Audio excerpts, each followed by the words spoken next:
ยังอยู่3อย่างเนาะ3อย่างที่ว่าน้องชายเจ้ารักไว้เนาะวันนี้ใช่ทั้งเจ้าหน้าที่ถามให้บ่หรือว่าได้หรือจะมีทั้งเจ้าหน้าที่ทำแล้วที่ว่าทำที่ว่าบ่ได้นะยานะว่าอยากให้พยายามบ่ได้ก็ยาเจ้าบ่ได้เอาเรื่องเอาราวบ่บ่ได้ชายเจ้าน่ะแต่ว่าอยากให้พยายามให้พยายามแบบไหนเป็นแน่เจ้าที่มีการช่วยว่าเจ้าใช้ตัวนี้ถามนำบ่ได้มากขึ้นขอความช่วยเหลือเพิ่นก็บอกเพิ่น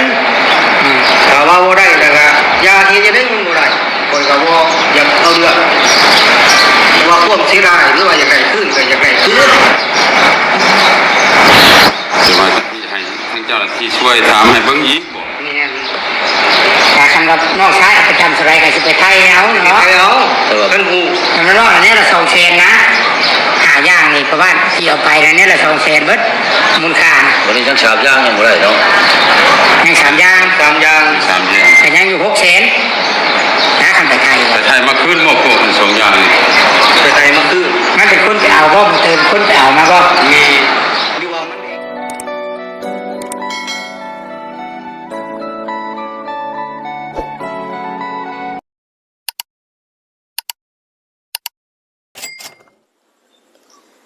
สวัสดีและสบายดี FC ทุกคนเนาะว่าอยู่ฝั่งไทยฝั่งลาวหรือต่างประเทศก็ยินดีต้อนรับเข้าสู่ช่อง YouTube ตู้คำปันสุขพี่น้องเลยล่าสุดพี่น้องล่าสุดเนาะเห็นตู้ซีดอัปเดตลงแล้วพี่น้องเลยก็ถือว่าเดือดพอสมควรเนาะก็ถือว่าชัดเจนพี่น้องเลยทั้งนี้ทั้งนั้นน้องเตอก็ยอมรับสารภาพทั้งเบิดเป็นลงมือกระทำดีแต่คราวนี้เพิ่นก็ให้แม่ตัดสินใจเนาะแม่ก็ว่าบ่อยากให้เอาไปเนาะแต่ผู้ใหญ่เพิ่นก็อยากได้ยินคำมันอกมันใจจากแม่เนาะคือแม่น้องมะนาวแล้วก็บ่กล้าตัดสินใจพี่น้องเลยเนาะว่าสิเอาลูกอยู่จังได๋ก็อย่าเนาะแม่น้องมะนาวก็ต้องมั่นใจใน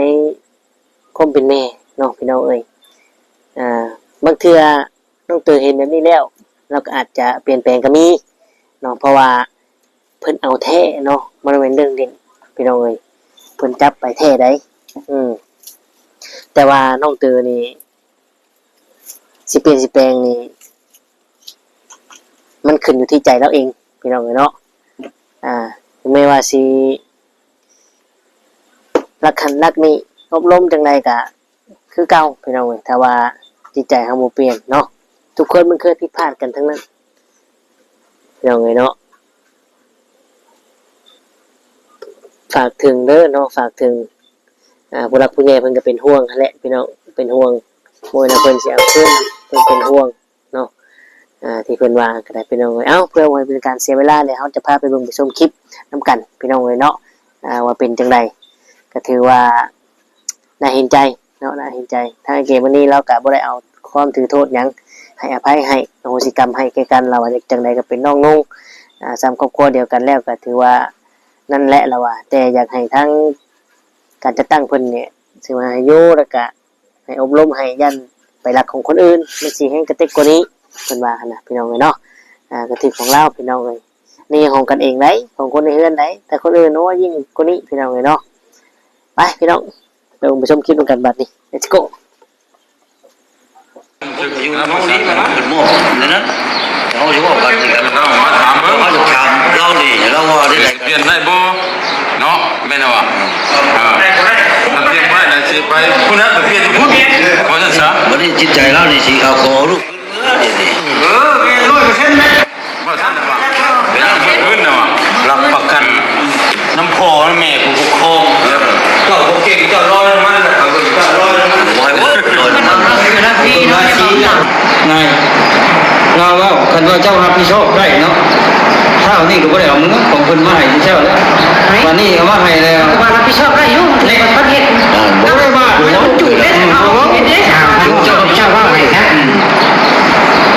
มันก็ชุดที่มึงเอาแล้วลูกเขาแท้ๆคือตัวรับประกันเนาะสิเอาเดี๋ยวนี้แล้วเพราะว่ามันสิชื่อเด้นี่เฮามันสิยาเด้นี่ก็เพิ่นก็ยังได้ปล่อยแล้วว่าจะให้อาม่าได้นี่พนักนี่ยืนยันว่าเป็นหยังบ่เสียบ่เฮียเขาสิรับใช้อยู่นี่บ่ เชียร์อยู่เนาะคนเดียวย่านลูกเขาคนเดียวย่านชี้อยู่เนาะ ถือว่าเจ้าทำโชคได้นะ บ่ได้ยังย่าน หรือว่าเจ้ายังบ่มีความเชื่อใจในลูกเจ้าคือกัน เป็นอีกขนาดเสียเฮ็ดได้ไปเลยเอา ยังบัดนี้เฮ็ดเพิ่นบันทึกว่าทับประกันทับปากว่ายาบัดนี้เนาะ วายาเกี่ยววายาคำว่ายาเนี่ยเตรียมไว้แต่เสียไปด้านสั่งคุณว่ะให้แม่ตัวไปคุณ ตั้งใจเราทำเอ้ย แม่ตัวไปก็ข้างเจ้าหน้าที่จะเอาไปนะนี่โอ้ตัวตู้มันเลยแต่กูมันแล้วนี่ที่เขา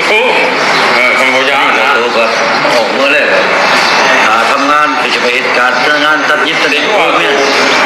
ใช่แล้ว มีแล้วนี่ สามด้านพุ่นเนาะ โมนี่มีแล้วบ่โมแม่อีนะติกระเบิ้งมีได้เบิ้งลูกของลานอยู่ได้โมแม่สีกระเบิ้งได้เดี๋ยวคนนี้ข่าวมาแบบนี้โอ้ยเสียใจนั่นแหละแบบดีนะผู้ใหญ่เป็นสนับสนุนช่วยได้ว่ารถไถนาก็ได้เลยตัวออกชื่อนะยันผมไปเปลี่ยนนะตัวเช่ารถไทยเพิ่นไปขายนี่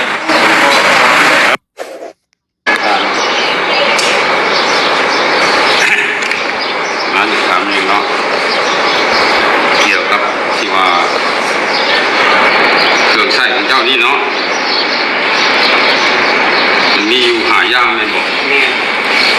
อันที่หนึ่งก็ตู้เสื้อไม้ผ้าที่สองก็เรือบ้งเรือนเนาะที่สามก็ที่เกียร์ที่สี่ก็สวรรค์ไฟฟ้าที่ห้าก็สวรรค์ไส้ด้วยก้นสับเนาะก้นสับเบ็ดแบตเตอรี่เนาะมีหายางเดี๋ยวนี้สองได้คืนน่ะตัวได้ได้คืนน่ะ เกียร์กับตะวันเสียบไฟ ตัวเสียบไปตัว เป็นเกียร์กับสวรรค์ เสียบพลาดนะบ่ เสียบผ้าบ่ไปเสียบผ้าบ่ เสียบกับไฟ ยังชามนะ ยังตัวสามเม็ดนำบ่เห็น นั่นคือสามเม็ดกับวงเดือนกับตู้เชื่อมเนาะ แมน ได้คืนมาได้สองยางเนาะเป็นเกียร์นี่บ่ได้คืนเนาะ เสียได้แล้วบ่ เกียร์ครับสว่านไฟฟ้า บอตะวันเสียบไฟ สว่านเสียบไฟ มันเสียบไฟผ้า เสียบไฟฟ้า ตัวก้อนเม็ดก้อนสามยังบังคืนเนาะ คืน ยังอยู่สามยางเนาะ สามยาง ที่ว่าน้องชายเจ้ารักไว้เนาะวันนี้ใช่ทั้งเจ้าหน้าที่ถามให้บ่หรือว่าไหน หรือจะช่างเจ้าหน้าที่ทำแล้วคือว่าทำคือว่าบ่ได้นะยานะแต่ว่าอยากให้พยายาม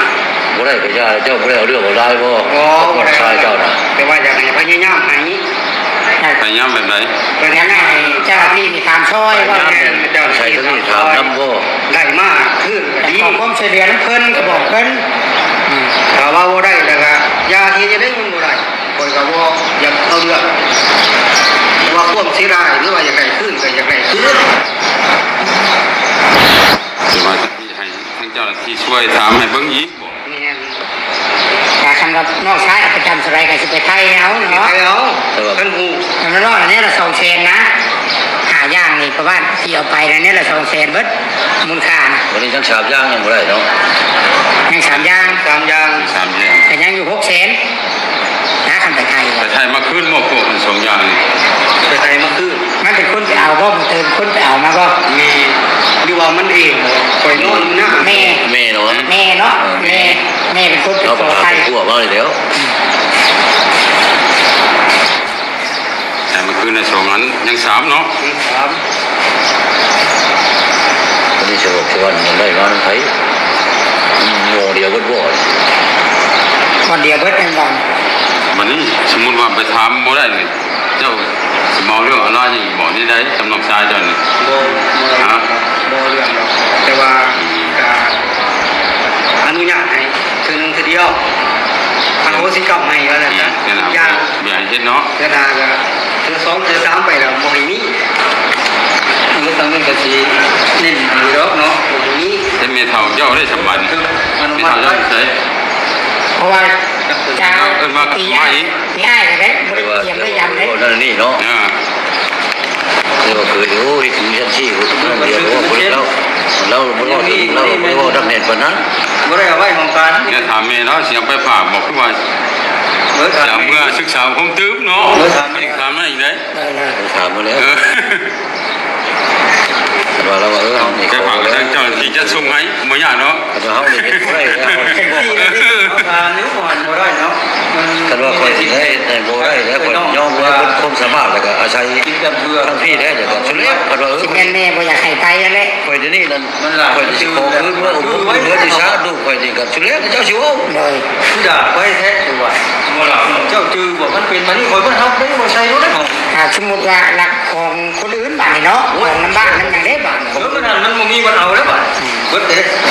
รู้สึกของลูกเขย เออ ว่าจังซะ นั่งเนาะนั่งเนาะโต๊ะต่างเพิ่นนั่งนะ ใช้ตังค์เจ้าก็มี เอามาเลยครับอยู่ผม ตังค์นั่น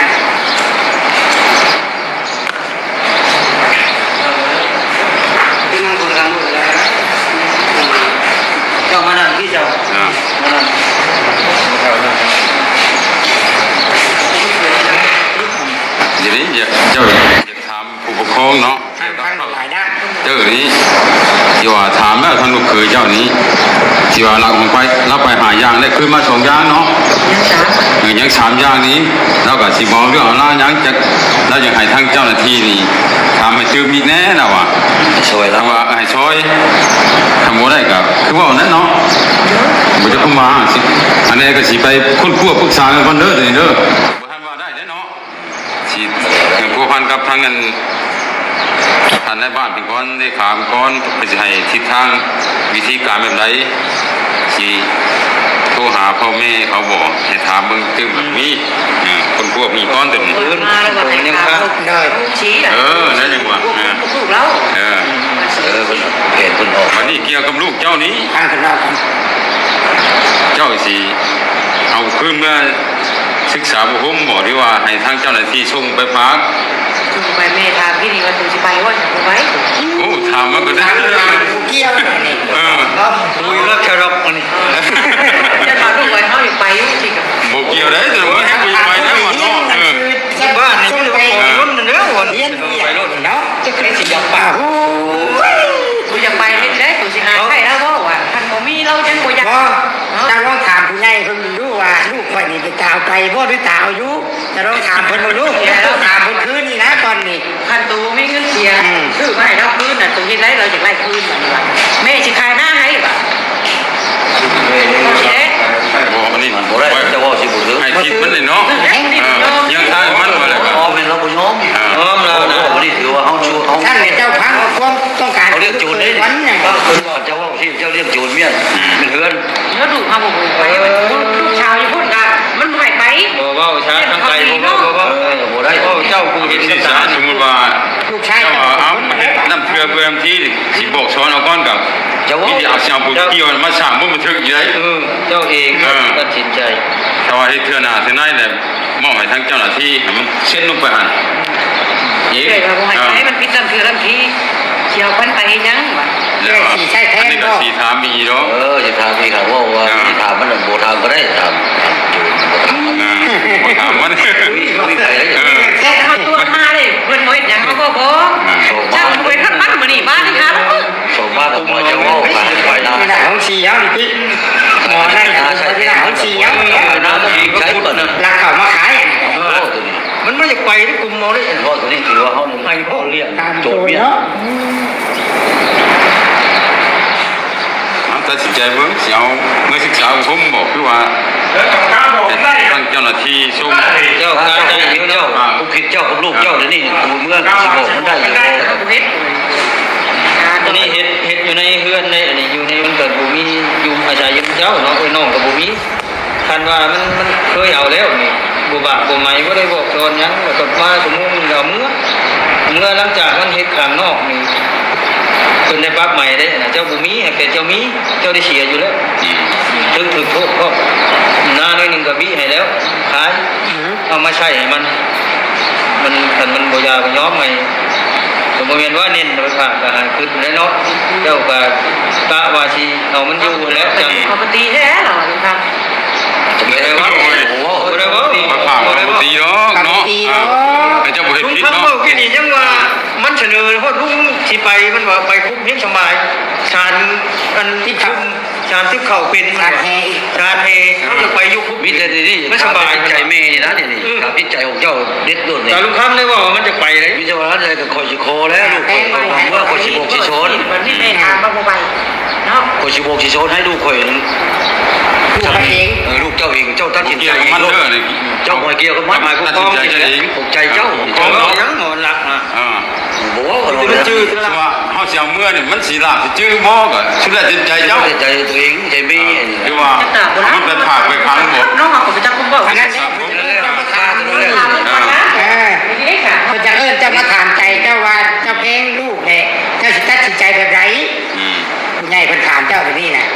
ท่านว่าเอาลูกเจ้าเมื่อเลยขนาดที่ไรมันเกิดเหตุโมเมนต์ในครอบครัวเกิดกับชาวบ้านแบบนี้ เจ้าสิได้รับผิดชอบใหญ่กว่านี้ เป็นดีเห็นบ่ข่อยว่าแล้วมันสบายบ่ ขอบคุณเจ้าเนาะ แต่วันนี้สมมุติเพิ่นแนะนำเจ้าว่าคันเอาลูกไปปิ้นปัวในตอนเที่ยงมันยังบ่ให้แห้งบางทีมันอาจจะเป็นคนดีเลยก็มีเอาว่าเขาหมายเพิ่น สองอย่างนี่ สองอย่างให้เจ้าเลือกเอาบัดนี้เพิ่นถามมานะ ใจนะก็บ่อยากเอาไปแล้วเนาะมันยังบ่ทันได้นั่นปานใดเนาะก็บ่อยากเอาไปปานใด กันบ่เอาไปกับบ่วัน เอ นี้ อ นะ นั่นแหละก็เป็นนักการใจเจ้านะ ใช่กันว่าก็พื้นดีเนาะแต่มันหลาบเลยก็ว่า ดี ดีเนาะ แม่ไม่ แล้วก็เป็นอยู่กับทั้งนี้ก็ที่ว่าพื้น วัดถามว่าบันทึก เห็ เนี่ น ย บ่มื้อนั้นข่อยว่าอยู่แล้วบ่สบายแล้วเด้ พังมดเต็ม เฮามันนั่งอีกสองอย่างให้ได้เด้ ว่ามดแต่ว่าเจ้าตัดสินใจแบบนี้ ใจเนาะ จะตัดทางนี้ได้ก็สบาย บอกแล้วเลยบอกว่าอันโตลูกเคยแล้วว่ากินนี่ อย่างนี้นั่นลูกเคยจะว่าตัวสามอย่างนี้คันว่าบุเป็นกับบอกเรื่องร้านเทื่อหน้าเลยถึงมาแล้วเราอ่ะ นี่เราก็นั่นจะรอเราบริวารได้ไหน อภัยให้เราอ่ะ ให้น้อง นี่นะน้องลูกเองเรา เราบุเห็นกันยาแล้วเราว่าเราบุได้กันอภัยรุ่นนี้ด่วนหน้ายันเป็นไปทั้งอื่นเราอ่ะ มันมา เฮ้ยเราก็บริวารได้นั่นนี่เราบอกว่าถึงขนาด เรามาศึกษาอุทุมนี่เราเรียนอย่าว่าเอาภัยน่ะ ผมว่าแล้วเนาะ ยังคิดตาม มีแต่เราหาใช่แล้วแต่ บ่ได้เจ้ายังมีโทษเพราะว่าให้เรามีสติแล้วซ้ำนี่ดูเลยนี่มันโอกาส ผมให้แม่พวกสุราพังอีกเนาะ ยังได้ใจดิ นี่ในใจแล้วทำมาอย่างมึงเอาภัยให้ข้างนี้ไม่มอบเยอะ แต่น้ำเมย์บอกผมมันบ้างไม่บอกแต่น้ำเมย์ นั่นก็มอบให้ใหญ่เพิ่น ก็เด้อ เจ้าของหูผู้นี้ก็หูนี่ให้กับโชคนนี่เจ้าหมายว่าให้มันได้ยิน เพิ่นบ่ได้เอาเรื่องมึงเอา นี่ลูกเอ้ย ได้ขา ทีนี้ก็นำบ่ได้บ่ได้เลยหมายว่ามันตามเจ็บคน อาจ ตัว จะ ปล่อยมันหาวิธีเอาคืน จากเรื่องนึงแล้วมันมาเปลี่ยนเปเนาะ แต่ต้องได้เฮ็ดบทบันทึกกับเพิ่นเด้ นี่แหละคิดมานี่นะไป บันทึกเลยว่า ไปตามผู้ ทำท่าแล้วก็อันที่กองเชียร์นั่นให้ตูติดตามมาขึ้นมาคืนให้พี่อ้ายให้มันได้ ทางเนาะ ได้ไว้กันยึด เขียน กัน ใจเนาะเขียนใจ ตัวนี้แล้ว มันก็ย่านหมด มันได้ใช่แล้วน้ำทำหมดสิน้ำมาคืนแต่มาสามอย่าง ครับหัวไปบุก จักดูว่าสิจัก นี่บ่ได้ให้บทบันทึกขนาดเนาะเฮ็ดบ่ได้ มันย่อหมกแมงไปก็ไปนี่ก็ไปไม่รู้ว่าจะพูดแต่จับดูตามมาคันจับไปได้จับไปก็เอาแต่เฮาแบบตุชินเนาะ ช่วงโกงนั่นก็ มันยังบ่ได้เบิดฤทธิ์มันยังเก่งอยู่ตอน ช่วงโกงนั่นเอามาก็แบบเดียวเลยนั่นบ่มีพอมีเมย์ด้วยนั่นพุทธะคือกัน บ่ได้บ่ได้ อ้าวดูวันไม่ใช่เล่นว่ายังไม่ได้ให้เล่น วันได้เนี่ย งวด โอ้อัน ก็กินบัดนี้ สองคนน่ะบ่ ก็กินนั่นก็ให้ฉีบางหับชอบมือชิงนะไม่ได้ก็ขาตึมเล่น แต่พวกนี้พอ กันโดของร้อนเอาไว้นับ เอาตัวไหนฆ่าท่านป่วยเด้อ มันบ่ยากอยู่ว่าจะพูดแบบที่เด้ ทานกินไปโอ้ยสองชิ้นไปที่ต่อแม่ตาว่าไปตามมันว่าไปง่ายแท้ บัดนี้เรื่องชวนของเฮาบัดนี้สิบอกสิเลยเนาะส่วนเรื่องที่ของผู้ใหญ่ชื่อให้นี่คือเจ้าต้องรับปากในฮักษาบ่ให้มีอันใดตกเฮียเสียหายเด้เนาะ จะใช่ตายนะใช่ มันว่าคันเจ้ารับผิดชอบบ่ได้แหละให้ผู้อื่นมันว่าคันอยากได้รับผิดชอบให้มันได้ เฮ็ดจนข้าวมือมันเพ เนี่ยแบบมันเพียจังสิว่าไหนเนาะผมก็ไปที่แรกแบบนี้ นี่ นะ เราครับชอบได้ อันนั้นแหล้ว เนี่ยเราไปชอบ มันจะบอกนี่พยายามเมื่อไหร่เขาบอก นั่น เนาะ นั่นมันที่เปิด เสี เสี ย ย ง ง ว่าไปชอบยุดลูกครับว่าจะ โอ้ เป็น ครับชอบเจ้าครับชอบรุ่นโอ้โหเฮียเลย ทั้งเด้ออันเพิ่นชงเสียงให้เปิดที่เปิดให้ผู้บ้านพังน้ำสะอาดเป็นพยานการ มานี่ลูกพอเบิ่งคลิปเจ้าหนะถ้าหาว่ามันบ่เป็นหยังเป็นเตเป็นบ้านนั่นนะลูกให้เจ้าไปเอารถไถกลับคืนมาเด้อถ้าว่าแม่เรายังสิเอาเลี้ยงโจรไว้หั่นนะลูกถ้าเรายังหักลูกเราบ่เป็นนั่นนะโอเคพ่อหั่นนะมองมาเจ้าเด้อลูกเดินในสิ่งที่เจ้าเฮ็ดแต่มันถูกต้องพ่อซอยบ่แม่นซอยคนสัวได้ ถ้าเขาเจ้าบ่เปลี่ยนนั่นนะเอามาโลดลูกไผซื้อว่าจังไดก็ตามเจ้าเอามาไว้อยู่เฮือนก่อนรถไถมันสิมีปัญหาเกิดขึ้นโอเคลูกเท่านั้นเด้อมีแต่ว่ามีหยังให้เจ้าจัดการเราลูกพ่อเบิ่งแล้วพ่อหมด เช้านี่ก็บ่ได้เอามือของเพิ่นมาให้เช้าแล้ววันนี้เอามาให้แล้ว ว่ารับผิดชอบได้อยู่ในประเทศ บ่ได้บ้าน มันจุดได้เอาเห็นได้ ชา จ้าว เจ้าว่าไงครับ มันก็ชุดที่มึงเอาแล้วเขาลูกเขาแท้ๆคือตัวให้ประกันเนาะสิเอาออกเดี๋ยวนี้แล้วเพราะว่ามันสิชื่อเด้นี่เอ้ามันสิยาเด้นี่ก็เพิ่นก็ยังได้ปล่อย แล้วบอกแล้วว่าจะให้อาม่าเลยนี่ มา ไปเบิ่งแล้วครับ พนังนี่ยืนยันว่าเป็นหยังบ่เสียบ่เฮียเขาสิรับใช้อยู่ ว่า นี่ ผู้เชียร์อยู่เนาะมันเที่ยวยันลูกเขาเนี่ยเขาญาติที่อยู่เนาะ ถือว่าเจ้าทำโชคได้นะ บ่ได้ยังยาก หรือว่าเจ้ายังบ่มีความเชื่อใจในลูกเจ้าคือกัน คือคิดก่อนจะปลูกเขาคิดว่าปลูกว่านั่นเรียกเมย์นั่นตัวคือจะว่ามันจูดกันเช็ดได้หรอเพราะว่าชื่อให้ได้ละว่าแล้วก็ชี้ผู้ใดเป็นโดนชมคือนะผู้ใหญ่ แม่ชื่อให้เพิ่นบ่ให้เข้า อ้าว มันลาผู้เดียวว่าผู้ว่าจะลุกเยอะกันคืนน่ะ แต่ย้อนว่า เดียวแล้ว เพิ่นอยากให้มันมีคุณค่าแน่มันชื่อหัน ผิด เนาะ พลาดคนนึงก็จะผิดบ่บ่หรอวะ นี่ เพราะฉะนั้นเนี่ยเพิ่นบอกให้เลขให้ลูกไปชายเจ้าเดี๋ยวนี้นะผู้บริเจ้าก็บ่ได้เฮ็ดลูกเคยเจ้าก็บ่ได้เฮ็ดลูกสาวเจ้าก็บ่ได้เฮ็ด ยืนยันแล้วเนี่ย ลูกชายเจ้าได้สั่งเหตุ ลูกชายนี่ลูกชายคนนี้มั่นใจ ลูกชายเจ้าได้เป็นคนสั่งเหตุได้อะไรเนาะให้ลูกเจ้าเฮาตามหลักความเฮา ก็เดียวเลยแล้วทีหลังจือแล้ว ถ้าเตรียมไว้แล้วสิไปผู้นั้นไปเปลี่ยนที่พูดเพราะฉะนั้นซะ วันนี้จิตใจเรานี่สิเอาขอลูกขึ้นเมื่อนี่ แม่100%นะ ว่าท่านน่ะว่าเป็นอันพื้นน่ะว่า รับประกันน้ำพอแม่ผู้ปกครอง ก็เก่งจะร้อยมันก็ร้อยมัน บ่ให้ว่าโดน มัน มัน เราอยู่นะพี่เนาะจะบอกหลังจื้อครับบอกพี่เนาะ แล้วมาให้เจ้าเว้าเด้อที่ว่าผ่านมาคือลูกเคยเจ้าว่าอภัยให้เจ้าว่าสันฟังอีก ต้องแพ้ โลตัวนี้มันสิลือมีอีกนี่เห็นตัวนี้บ่ได้เป็นหยังเตือน นี่ทั้งคนถามแล้วว่า บ่ได้เสียหยังสิบาท นั่นพ่อนั่นนี่คือเราต้องเป็น มาแล้วเจอมาแล้วมานี่พี่น้องกูมาทั้งพี่จะได้ เราให้ใช่ได้เฮ็ดได้ซะ รีบไปหาได้นะคนได้เอา ก็ไปหาเงินไปงานตะหนกตะยิบหาหูเป็นลายก็ได้เด้ บ้านของบ้าน ถ้าบ่ใช่เราว่าจะให้ไปพักอยู่ที่ไปบ่ ใช่ครับ เนาะ ใช่ครับ ใช่แล้วใช่แล้วได้3อย่างนี่แล้วก็เพชรประมาณได้มูลค่านี่บ่ ตะเกียบ จดไว้นี่ มูลค่าเครื่องที่เจ้าชื่อน่ะประมาณเท่าไหร่ มีตู้เชื่อมเนาะแล้วก็เดือนวงเดือนยังกันได้นี่ก็มันสามารถสร้างอันว่าแบตเตอรี่นี้มูลค่าเท่านั้นเนาะ เสื่อมแต่บ้าน 8,000 8,000 บาทตู้เชื่อม โอ้เบิ่งคิดว่าก่อน8,000 บาทนะ โทรเลย หาชื่อเดือนเดียวนึง วันนี้ โทร เดือนวงเดือน อ๋อเพิ่นว่าให้เห็นแล้ว 6,000 เฮ็ดอยู่มีปิดบ่ยังเลย กลายเป็นเงินกีบเบิ่งน่าจะ โทรอยู่เป็นมากิน จะหาเงินปีนึงก็ทุกแล้ว นะ ทุกเลย บ่ฮอดเนาะ เอ้าเพื่อพระเจ้ากินแน่เนาะ 1,000คูณ680ตกอยู่11ล้าน560,000 บ่ได้ปานใด มันก็โทรได้เลยมันปิดมัน นี่11ล้าน560,000มันไปพุ่นกันประมาณ2-3เดือนนี่แหละ มาก็เตะ สิบ่อีกบ่ สร้าง มันประหยัดได้ก็บ่ประหยัดก็บ่ได้อีก ครับ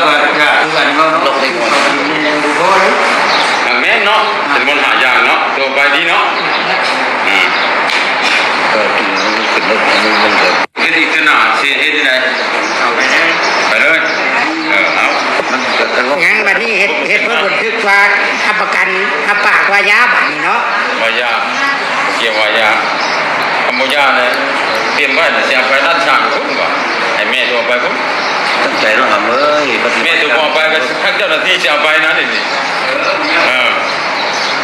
โอ้ตัวตู้ก็เลยแต่กูมาแล้วนี่ที่ทำตู้คำว่ายานะ ตัวก็ออกเมื่อแรกหาทำงานไปจะไปเหตุการณ์งานตัดยิบตัดเด็กว่าเนี่ยใช่แล้ว ดีแล้ว สามด้านคุณเนาะ หมูนี่ดีแล้วผมโมแม่อีนะสิกระเบื้องมีได้บางลูกของร้านอยู่แล้วมันสิกระเบื้องได้เดี๋ยวคนนี้ข่าวมาแบบนี้โอ้ยเสียใจน้ำแดงแบบดีแล้วคุณแม่คนสนับสนุนช่วยนะว่ารถไถนาก็ได้ตัวว่าชื่อนะยันผมไปเปลี่ยนนะตัวเช่ารถไทยเพิ่นไปขายนี่บอกทั้งนี้ยา โอ้ เนาะ ยาเลย เป เป ลี่ ลี่ ย ย น น เรื่อง ได้ ยาอะไรแบบนี้เนาะโทรศัพท์โทรซิลที่อ้ายชื่อทุกอย่างอ้ายชื่อมาให้จะต้องมันได้เด้อ ตัวเชี่ยวก็กลับมาให้ มาครบเบิดแล้วเดี๋ยวนี้อยู่นานทางน้ำก็มี ผมสะดวกสบายผมก็นั่นแหละเนาะ เหลือแต่ชื่อใดน้ำให้บัดนี้ นี่แหละเป็นช่วยเหมือนเงินธรรมดาเลยที่เห็นตัวตะกี้คือตุ้ยคนนี้ผู้ชี้จ่อยป่ะ จอยตาเรื่องที่อ้ายเสียเด้อ ไอ้ตัวเปลี่ยนด้วยตัวจักยิ่งบอกคนให้มันจะอย่าบ้าตัวจักยิ่งบอก บ้านกันบอก ฮะบ่จัก เฮ็ดไปเฮ็ดให้ ก็ตีสิบอกตัวกับตัวบ่จักหนึ่งมาเนาะเวลาเอาเสพนี่เนี่ยคิดให้มันเปลี่ยนแปลงเปลี่ยนอะไรหนึ่งเปลี่ยนเนาะคือเห็นบอกข่าวผ่านมาน่ะเมียตัวเองว่าผู้อื่นฆ่าตายก็มีหรือว่าอื่นเนาะที่ว่าเนี่ยอยากได้ก็ไปรักของโลกนะอันนี้คือกันนี่คือตัวเปลี่ยนนั่นนี่ของพี่อาตัวนึงตัวยังรักตัวตายนะท่านตัวประเภทตัวนี้ถือว่ายังคือเก่าของพี่อาตัวนี้ฆ่าตัวเฮ็ดนี่เนี่ยมันจะเปลี่ยนนะเด้อให้ตัวยาเด้อเหมือนเด้อโคตรเอายาโคตรเอาบาดนี่เนาะฮอดบ่ปีตัวเสียงฮอด ยังน้อยคุณนี่นะ โอ้แต่ว่าฮอดปีเนี่ย ชาวปีก็ชาวปี2 ปีก็2 ปีเห็นมาเนี่ย ส่วนลายนี่ลากเอาเครื่องสิบ่ไปขายนี่ไหนถ้าตัวผมว่านี่ลายสิได้นี่พอรถจักรคนนั้นไม่ต้องว่าได้แต่นี่ตีสิบอกตัวเด้อยาให้ตัวยาตัวโอ้ยลุงนี่บอกผิดเด้นี่เขาเฮ็ดไปเพิ่นบอกผิดแล้วนี่ให้ตัวบ่คิดเบิ่งอีกหลายอย่างเลยตัวนี้พาเป็นน่ะในเวลาเขากินเนี่ยมันเปลี่ยนไปหมดอยากกินเขาน่ะอยากหายกับแม่ตัวนี้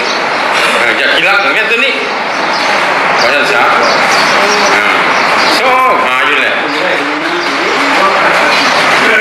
อาจจะพอเปลี่ยนได้เนาะครั้งนี้ได้ที่บอกตัวครั้งนี้ กำลังในนี้มีทั้งเป็นเจ้า ยิ่งบอกผ่านมา เขาเปิดนิด ออกข่าวแล้วบอกข่าวพ่อข่าวแม่รักหันรักนี่ย้อนตัวนี้ได้ส่วนหลายนะ